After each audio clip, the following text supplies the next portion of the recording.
هاي صبايا، برحب فيكم في قناة أسرار الجمال مع خبيرة التجميل سمر، عربية مقيمة بفرنسا. اليوم رح نعمل سوا كريم وسيروم للتخلص من جميع مشاكل البشرة، والمكون الرئيسي بهاي الوصفة هو الأرز.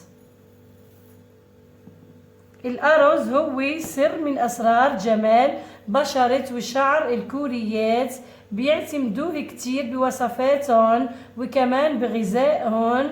بيفتح لون البشرة بشدة، بيخلصها من التجاعيد والتصبغات والشوائب. كمان له خصائص عديدة للجمال. وقبل ما نبلش بالوصفة صبايا، بتمنى تشتركوا بالقناة منشان تدعموني للمزيد من الوصفات المجربة. وهلا صبايا راح نغسل الأرز وراح نحطه على النار ليطبخ لمدة 10 دقايق.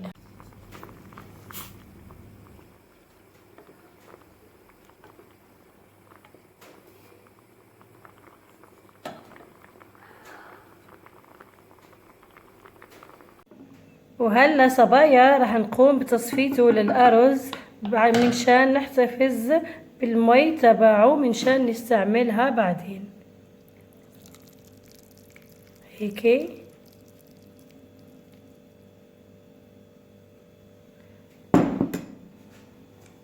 وباقي الأرز هيدا راح نعمل منه هلا الكريم.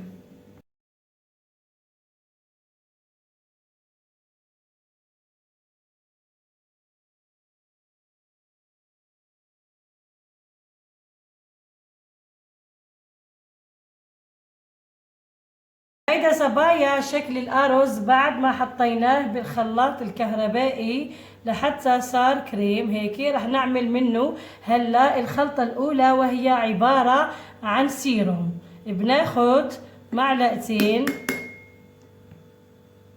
من كريمة الأرز، بنضيف عليها شوي من زيت الفيتامين او، معلقة.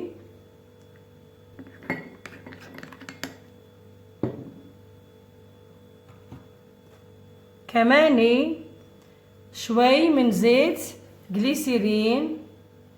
زيت الجليسيرين صبايا غني عن التعريف، بفتح لون البشرة وبيعطيها ترطيب مضاعف. كمان معلقة.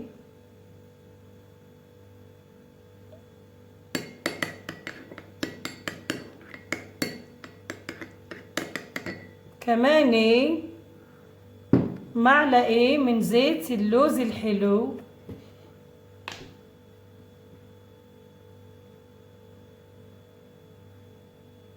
وبنمزج لحتى تتجانس المكونات مع بعضها.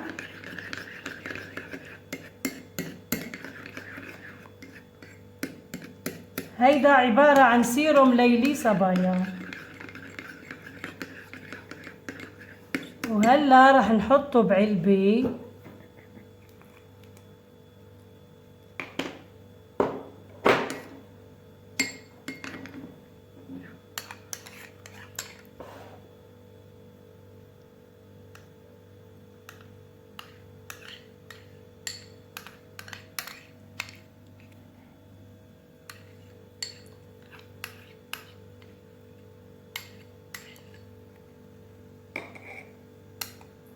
بنحطه بعلبة وبنحتفظ فيه بالفريزر، وبنستعمل منه كل ليلة هيك.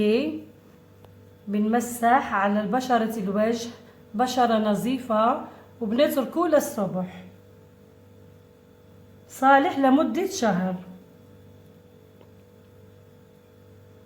هيدا السيروم صبايا بخلصكن من التجاعيد والتصبغات والكلاف، رح يعطيكن نتيجة رائعة مع الاستمرار. رح تشوفوا النتيجة بأنفسكن، رح يعطيكن تغيير جذري لبشرتكن، ما رح تقدروا تستغنوا عنه صبايا. جربوه ما رح تندموا. وهلا صبايا رح نحضر مع بعض هيدا الكريم الليلي واللي بيتكون دائما من كريمة الأرز.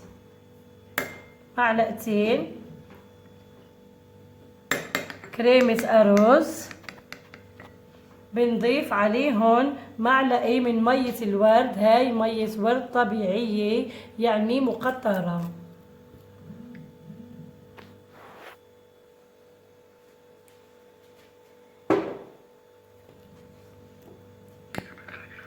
وبنمزج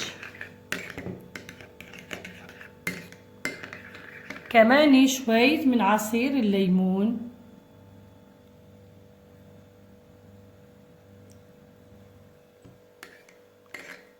عصير الليمون غني عن التعريف صبايا، بيحتوي على الفيتامين سي، مفيد جدا للبشرة.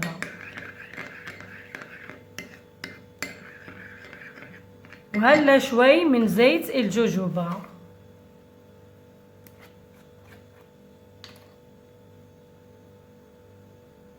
معلقة زيت الجوجوبا صبايا بيزيد التجاعيد والخطوط الدقيقة، كمان بيزيد التصبغات، مفيد جدا خاصة لصاحبات البشرة الدهنية، كمان للبشرة العادية، صالح للبشرة الدهنية وللبشرة العادية.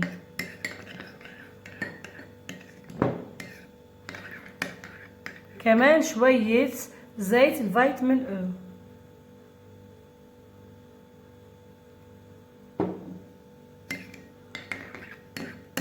وهلا صبايا بنحطه بعلبة، هاي علبة كريم فاضية.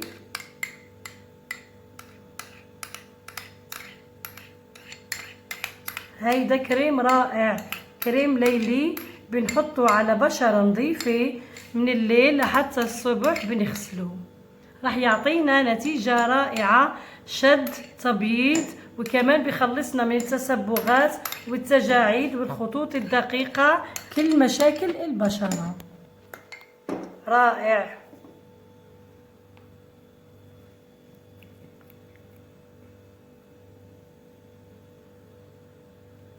صالح لمدة أسبوعين، بنحطه بالفريزر، بعد أسبوعين بنعمل كمية جديدة. هلا رجعنا لمية الأرز يلي صفيناها من شوي مع بعض، رح نعمل منها سيروم للوجه. 3 معالق من مية الأرز يلي غليناه مع بعض، كمان معلقة من مية الورد. هيدا سيروم بنرش منه على الوجه بعد ما ننظف البشرة بالليل، بنرش منه على بشرة الوجه إذا ما بدنا نحط كريم.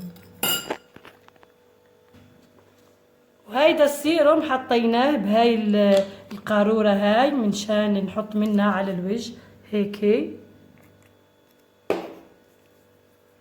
بالليل.